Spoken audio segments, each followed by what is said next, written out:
Hello, I'm Captain Marty Lusher of the Starship Auxin, reporting from the Delta Quadrant, Houston sector to be exact. So, a lot of you have been asking just what it takes to go on a deep space mission like this. What kind of preparation do you have to go through? What kind of equipment do you have to have? So I've decided to do a video series on the equipment that we use on our deep space mission and show you what it takes. So, first of all, our mission is one of peaceful exploration, exploring new life, encountering new civilizations, new cultures, exploring all of that stuff. It's great, but to get that done, we got to go to a lot of places and we got to get to them fast.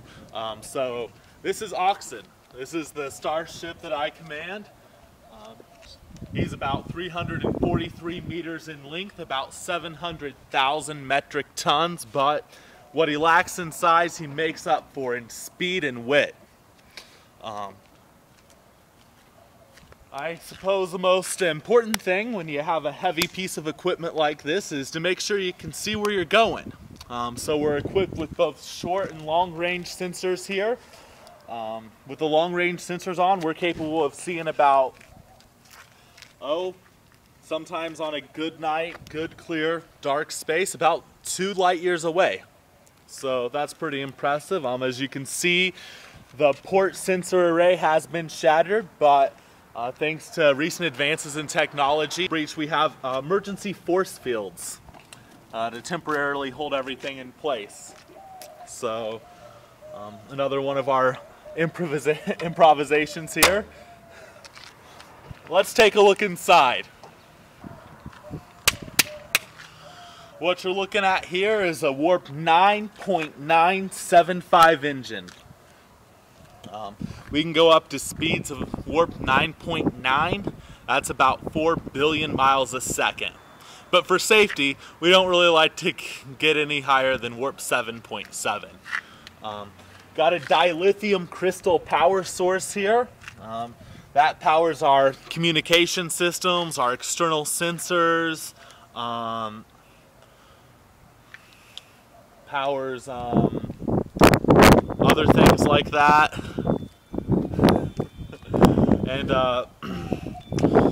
for mobility, we have a warp engine. This is the reaction pit where the antimatter and the matter collide.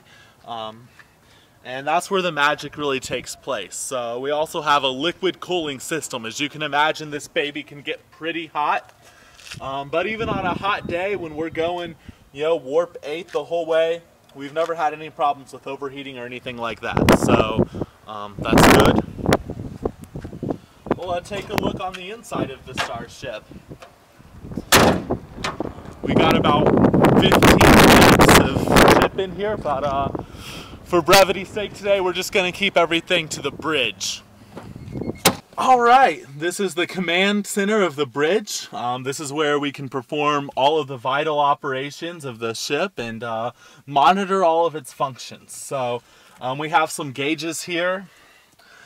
This keeps track of how many light years the ship has on it so far. This shows us how fast the reaction is going in the reaction pit. This shows us the speed we're going. This shows us how much antimatter reserves we have. Right now we're full. That's a good thing. On a full tank of antimatter, we can get a little over 400 light years. So pretty impressive. And have our communication system here. This allows us to tune in to anything going on locally, figure out, anything that's happening. It also just allows us to listen to, music or, watch shows throughout the ship. We also have our environmental controls here. We can also send out a distress signal just by hitting this button.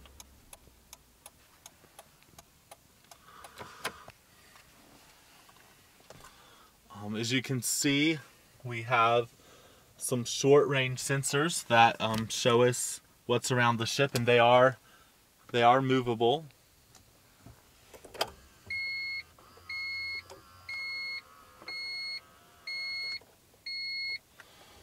Now, some of you might be wondering, with a ship that goes 4 billion miles a second, what happens if we have to stop all of a sudden?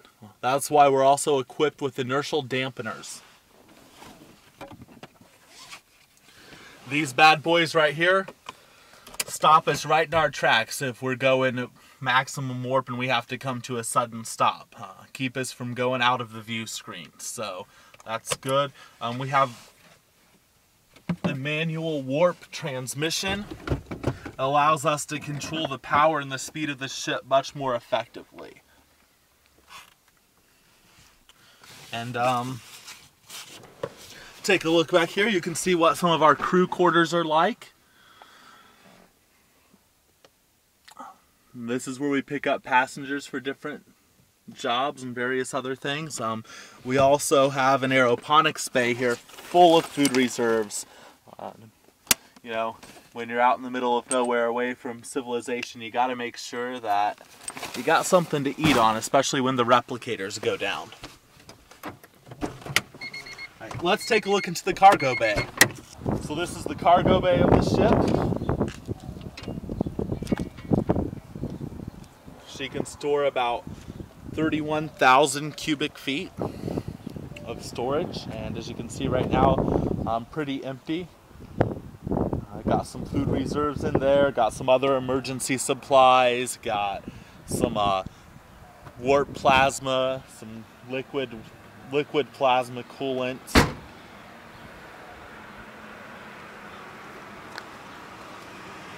And take a look up here. This is where we have our maneuvering thrusters.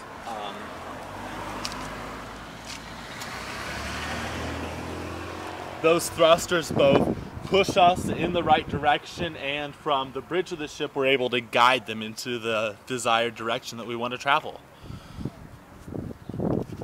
But that pretty much concludes it. Point of the story is you don't have to have a fancy piece of technology to go on a big trip like this. You can do it with whatever you have, whatever you're working with. This is actually a 92 Honda Accord. Most of my friends told me I wouldn't make it out of the state in this piece of shit, as they call it. But so far we've got over 5,500 miles under our belt, and we plan to keep on trucking, and she's doing just fine, purring like a beaut. So if you're ever thinking about doing something like this, take what you got, go out there and do it.